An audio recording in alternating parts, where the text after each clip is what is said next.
Batman versus Robin, issue 3, Mark Waid, writing with Mohammed Hassar and Mohammed Hassar. I was adding the extra syllable, Right. and Scott Godlewski on art. So this continues, the journey between the two characters. The Batman's with Alfred, or the demon formerly known as Alfred. Yeah, that was a bummer.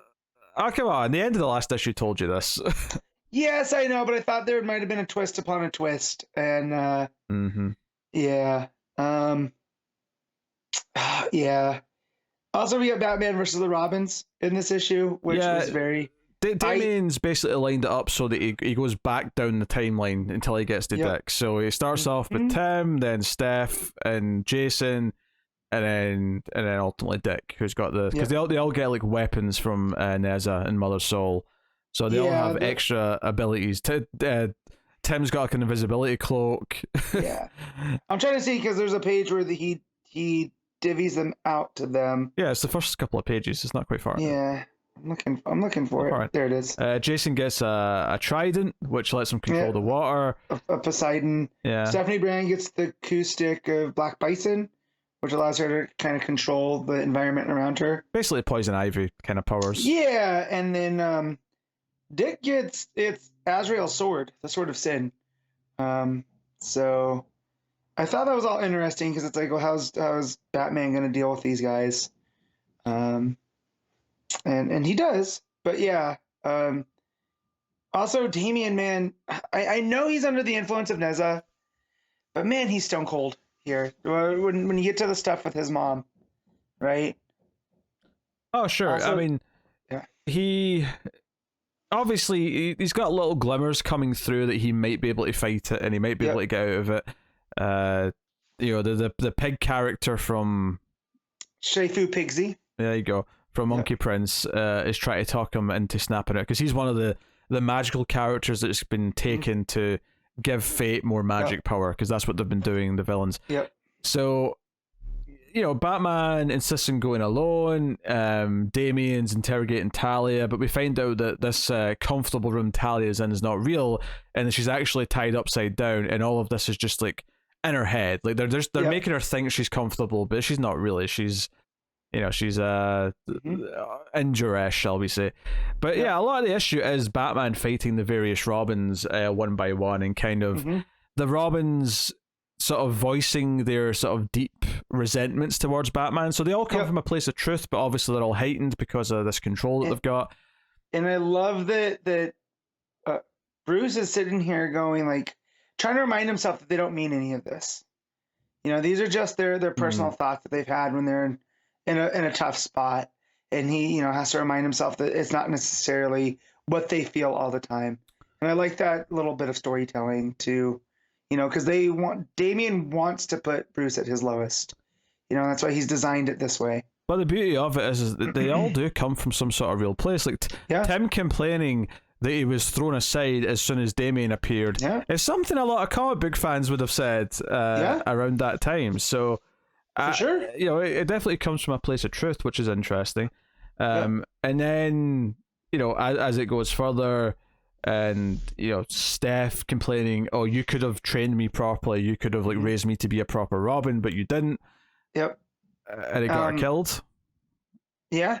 Well, and then also I like that Bruce rationalizes that. Well, now she's a Barbara, and Barbara can train her more effectively than he could, because the type of person Steph is. Yeah, well, the way he phrases it is even just like he never really expected anything from her, but she's actually doing well with Barbara because Barbara's far more patient than he is. Yep. So it's kind of selling Babs a little bit there, which is nice. I mean, Jason is the only one that's not that interesting, because Jason being like, blah blah blah, you didn't come and save me. You should have came and found me after I came back from the dead. Like, he's been saying this shit for 15 years at this point. Right. Well, and I love the fact too, and maybe this is commentary from Waid too, that Stephanie was meant to be the obstacle, so to soften him up for Jason, right? Yeah. Because that Bruce is gonna be able to deal with Jason, because Bruce has heard this for the last 15 years, right? So he just doesn't even hesitate and just does a Danhausen gut punch to him. and takes him out like easier than the other ones. Like spoiler had a bigger fight with him than Red Hood did, which I feel is a statement here. Yeah, but I just, like all the others, it feels like these things they're saying, like there's truth in them, but it's not something we've been hearing constantly. Whereas every time Batman and Jason are having a fight or they're bickering with each other, it's the same shit Jason always says. You let me die. And it's like, yeah, sorry. I don't know what else to say at this point. Yeah, it's just, I don't know. That's not even a critique on Waid. It's just, it's the obvious thing that he would say. But unfortunately, everyone writes Jason Todd to say these things. So, but yeah, so, like it's all building up to Dick, of course. It's obviously not counting with Damien and the pig stuff, but it finally gets to Dick, and I love how Bruce is out of stuff in his belt, so he just takes the belt off and starts using it to defend himself against the flaming sword. It's one of my... I kind of like it because it's like, obviously there's a lot of like, oh, Batman like has some secret gadget or he thinks his way out of something.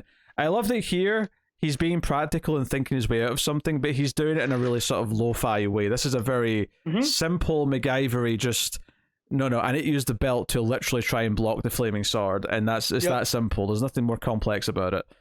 Well, and I like too that as Dick's like, you put a mask on me to hide who Dick Grayson was, and pulled me into this world, and Bruce has a realization that like, yeah, no, I am a monster. I recruit children to come fight with me, and it gives Dick the ever so slight edge for a hot second. Yeah.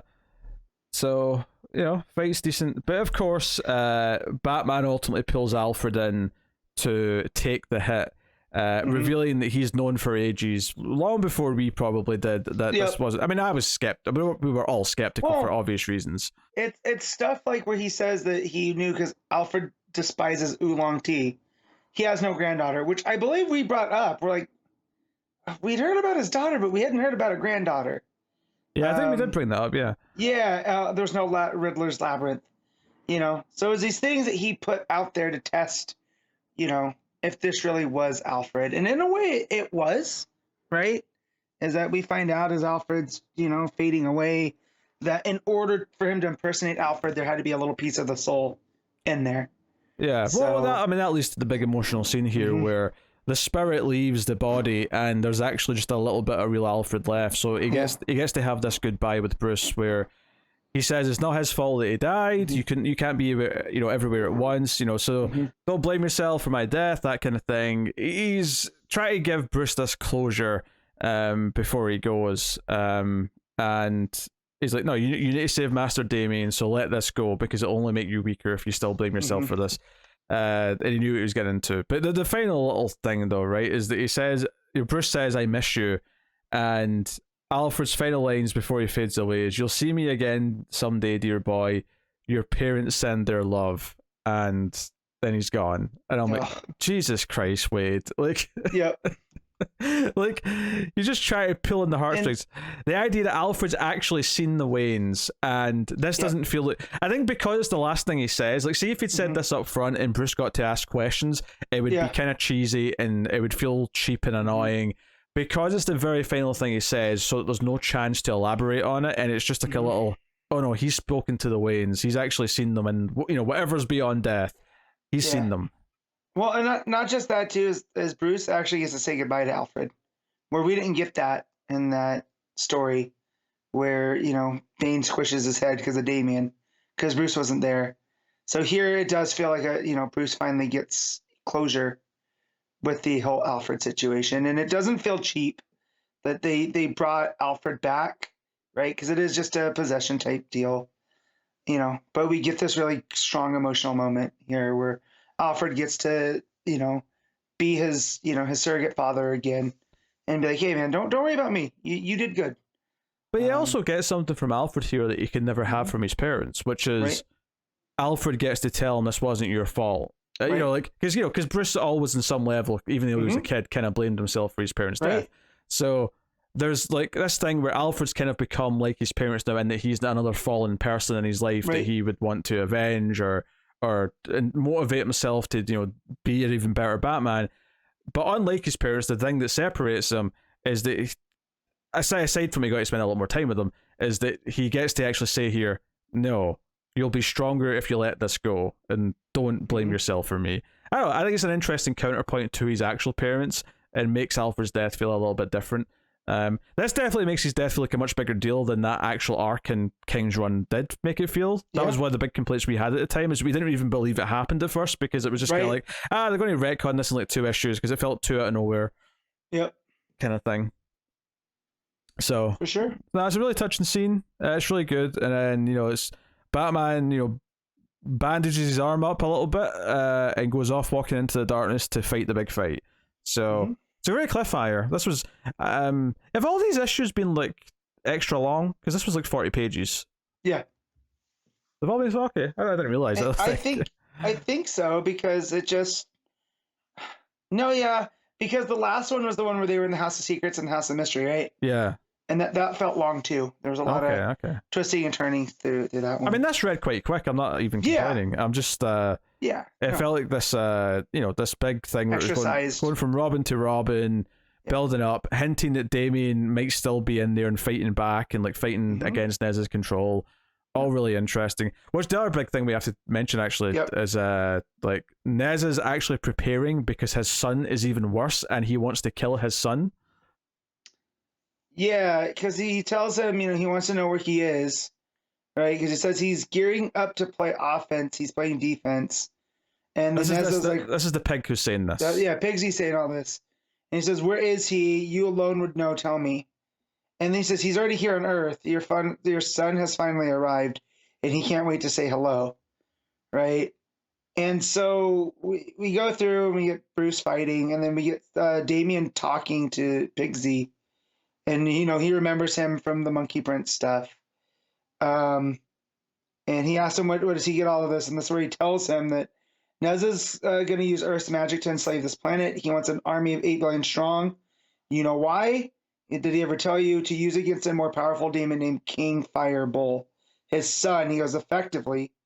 How does this mother soul figure in, right? So I didn't realize it was going to tie into Monkey Prince that quickly. With Pigsy, and of course we know that Monkey Prince. I feel like we didn't think that the Monkey King had teamed up back in World's Finest with the other heroes that had locked up Neza.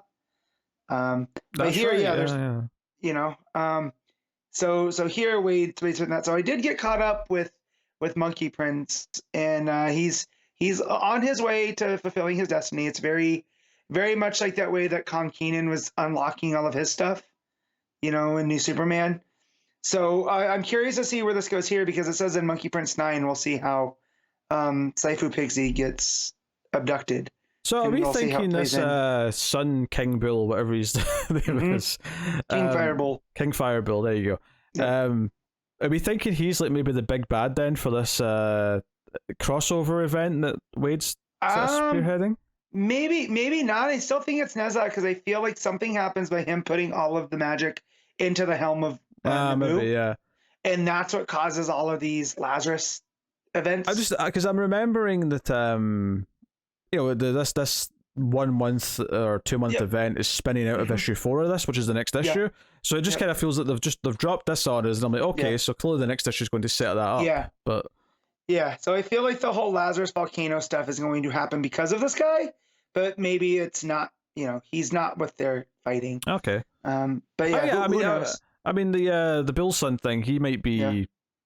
He might just be like the next arc of this book. He might be, so which is fine. He might fall into that. But yeah, just the idea that Waid's taking the Monkey Prince stuff, and that side of the DCU and putting into here, tying it in with the All Ghouls and the Demon's Head and Mother Soul and all that stuff.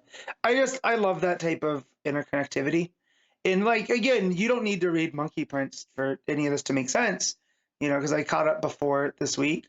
But it was nice when I got to Pigsy here, and he sounds just like he has in Ying's writing. So just Waid has a handle on the DCU. But But yeah, he's making these characters feel like they're very established. There's Waid's doing a lot of stuff with the recent continuity in this book. Although I did roll my eyes a little bit at the editor's note that they brought up how Raz died and how Raz wanted to repent. It's when Damien's talking to Talia and whatnot. And it says, check it out in the now classic Batman Shadow War. I meant, now classic? That's a bit presumptuous on your part. It was readable and it was fun, but I would never call it a classic story. I did enjoy it. I reasonably did enjoy that book. I especially liked the first couple of issues, which was Raz wanting to repent and then the assassination. Like, I was really into that part of it. But calling it a now classic when it's less than a year old feels a bit of a... That is presumptuous. Yeah, I don't know. Yeah. Well, not feeling that so much. No. Yeah. Yeah, the art here, I really couldn't tell Godlewski from Asrar, which is good. Yeah. I feel like you could always tell Godlewski's art when he was doing Superman. It does stick out. However, here it blends very well with Asrar's style. So I wish I could tell you which pages were which, but I really can't. So yeah, I'm not actually sure myself, which perhaps says that neither one of them are super distinct. Maybe they're both a little house style, which is good for the sake of them being paired together, which is, convenient here. If I had to guess, I'd say the Godlewski stuff was the Damien and Pigsy, because it is the shadows and the shading. Oh, it's a lot more flatter actually. Yeah, I would definitely say that's the other artist. Yeah. So, but all of the Batman versus the Robin stuff is, I'm pretty certain, is Asrar. So, but yeah, no, the art tandem works out really well, and this was a really fun issue. Like, I'm really enjoying this book still, and I'm happy that Mark Waid is back at DC to tell this type of story. Because I understand that like continuity like this isn't for everyone, but it's very much for me. And I feel like I'm getting more out of reading. It helps that I'm doing a podcast and I can justify reading all the books. But when they start to interplay with each other, it makes me feel like I've unlocked something. So I just like that the book's called Batman versus Robin, so technically everything that happens in this book is just another example of Batman versus Robin. Because it's Batman versus all the Robins. So very good. And plus anything that gives my girl Steph a bit more page time is fine by me. So no, it's a solid issue of the book. It's kind of weird because it's like, I wouldn't say it's hitting like spectacular highs, but it's hitting a very strong, enjoyable level where I'm into the continuity of it, and I'm into, emotional moments with the Alfred goodbye is very good. It felt very motivating for Batman going in to the cave after that. So yeah, I had a good time. What are you rating Batman vs. Robin issue 3? I'm gonna give this an 8.5. I'm going to go straight 8. Liked it quite a bit, but I'm not going to go any higher than that. Gotcha.